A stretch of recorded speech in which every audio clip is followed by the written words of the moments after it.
Public surplus equals private deficit by Bill Mitchell. Treasurer Costello announced yesterday that in net terms the federal government is now debt-free. He went on to make some statements that do not hold up under scrutiny.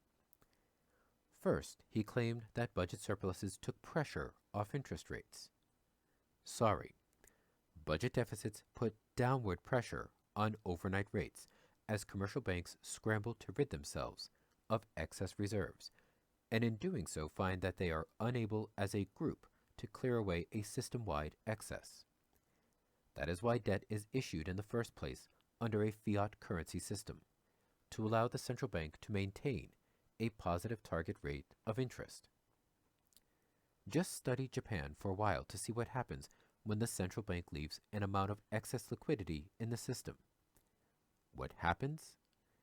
Zero short-term interest rates and typically lower investment rates, long-end rates.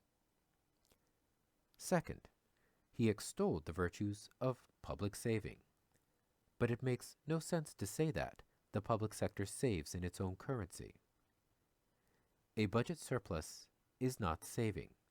It is a net reduction in the liquidity held by the private sector.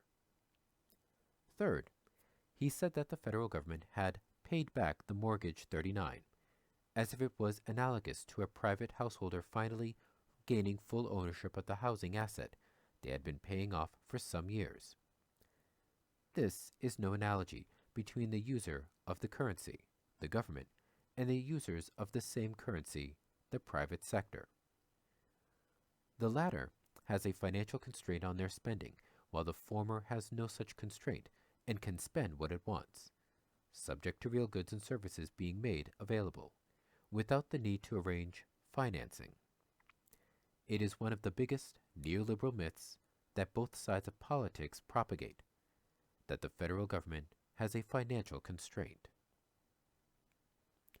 Fourth, while the government has no net debt due to several budget surpluses and some privatizations, the household sector is now suffering record levels of indebtedness following the credit binge of the last 10 years or so.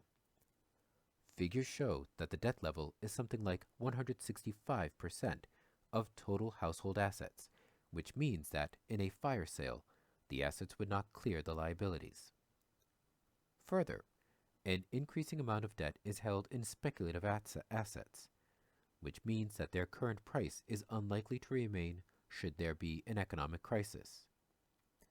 Indeed, a portion of household assets for which borrowings were raised may even achieve zero value in a crash. The relationship between the public surpluses and private deficits is dollar for dollar. They are accounting mirror of each other. They are the accounting mirror of each other.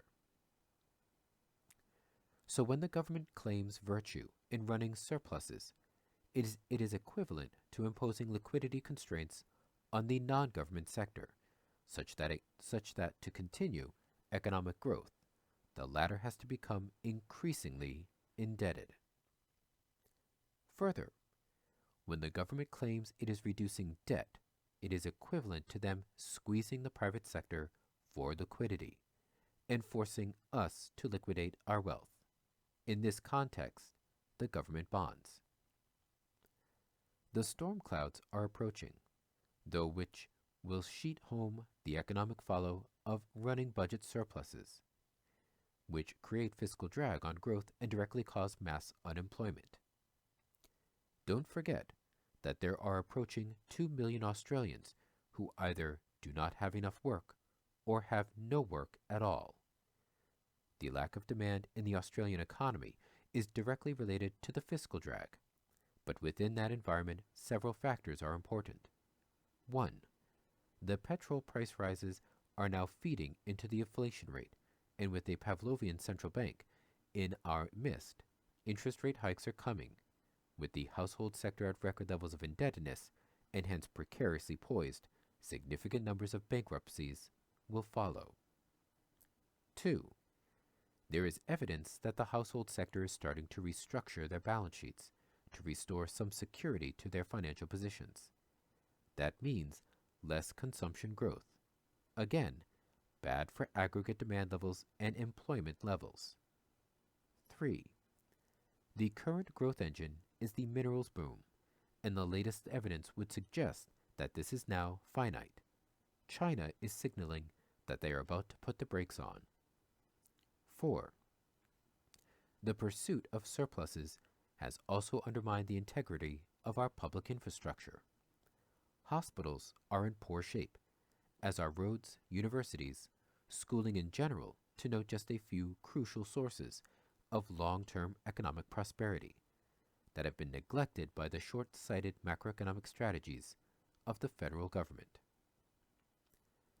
Taken together, the growth period we have experienced, albeit not of sufficient magnitude to generate full employment or anywhere near it, is now threatened. When the economy starts to slow, the descent will be rapid and deep. Then we will see the budget go into deficit. But it all could be avoided if the federal government was running a deficit strategy now to achieve full employment.